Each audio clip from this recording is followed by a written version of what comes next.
ನೂತನ ಮುಖ್ಯಮಂತ್ರಿಯಾಗಿ ಡಿಕೆ ಶಿವಕುಮಾರ್ ಅಧಿಕಾರ ಸ್ವೀಕರಿಸುವ ಸಾಧ್ಯತೆ ಹಿನ್ನೆಲೆ ರಾಜಕೀಯ ಚಟುವಟಿಕೆಗಳು ತೀವ್ರಗೊಂಡಿವೆ.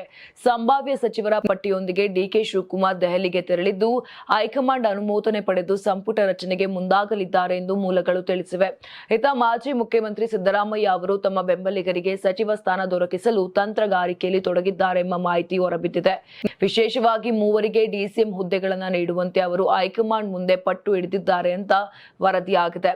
ಇನ್ನು ಜಿ ಪರಮೇಶ್ವರ್, ಎಂಬಿ ಪಾಟೀಲ್ ಮತ್ತು ಜಮೀರ್ ಅಹಮದ್ ಅವರಿಗೆ ಡಿಸಿಎಂ ಸ್ಥಾನ ನೀಡುವಂತೆ ಸಿದ್ದರಾಮಯ್ಯ ಒತ್ತಾಯಿಸಿದ್ದಾರೆ ಎಂದು ತಿಳಿದುಬಂದಿದೆ.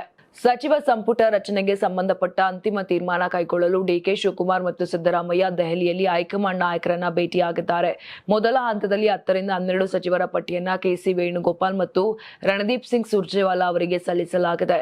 ಈ ಪಟ್ಟಿಯನ್ನ ಪರಿಶೀಲಿಸಿದ ಬಳಿಕ ಎಐಸಿಸಿ ಅಧ್ಯಕ್ಷ ಮಲ್ಲಿಕಾರ್ಜುನ ಖರ್ಗೆ ಅವರಿಗೆ ಅಂತಿಮ ಅನುಮೋದನೆಗಾಗಿ ಕಳುಹಿಸಲಾಗುತ್ತದೆ ಎಂದು ತಿಳಿದುಬಂದಿದೆ.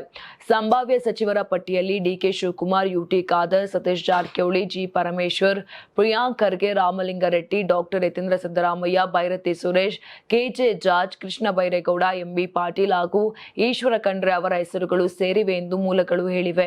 ಈ ನಡುವೆ ಜೂನ್ 3ರಂದು ರಾಜಭವನದಲ್ಲಿ ನೂತನ ಮುಖ್ಯಮಂತ್ರಿಯ ಪ್ರಮಾಣ ವಚನ ಸ್ವೀಕಾರ ಸಮಾರಂಭ ನಡೆಯುವ ಸಾಧ್ಯತೆ ಇದ್ದು, ಶುಭ ಮುಹೂರ್ತದಲ್ಲಿ ಕಾರ್ಯಕ್ರಮ ಆಯೋಜನೆಗೆ ಸಿದ್ಧತೆಗಳು ನಡೆಯುತ್ತಿವೆ. ಇದೇ ಸಂದರ್ಭದಲ್ಲಿ 10 ರಿಂದ 12 ಸಚಿವರು ಕೂಡ ಪ್ರಮಾಣ ವಚನ ಸ್ವೀಕರಿಸುವ ಸಾಧ್ಯತೆ ಇದೆ ಎಂದು ತಿಳಿದುಬಂದಿದೆ.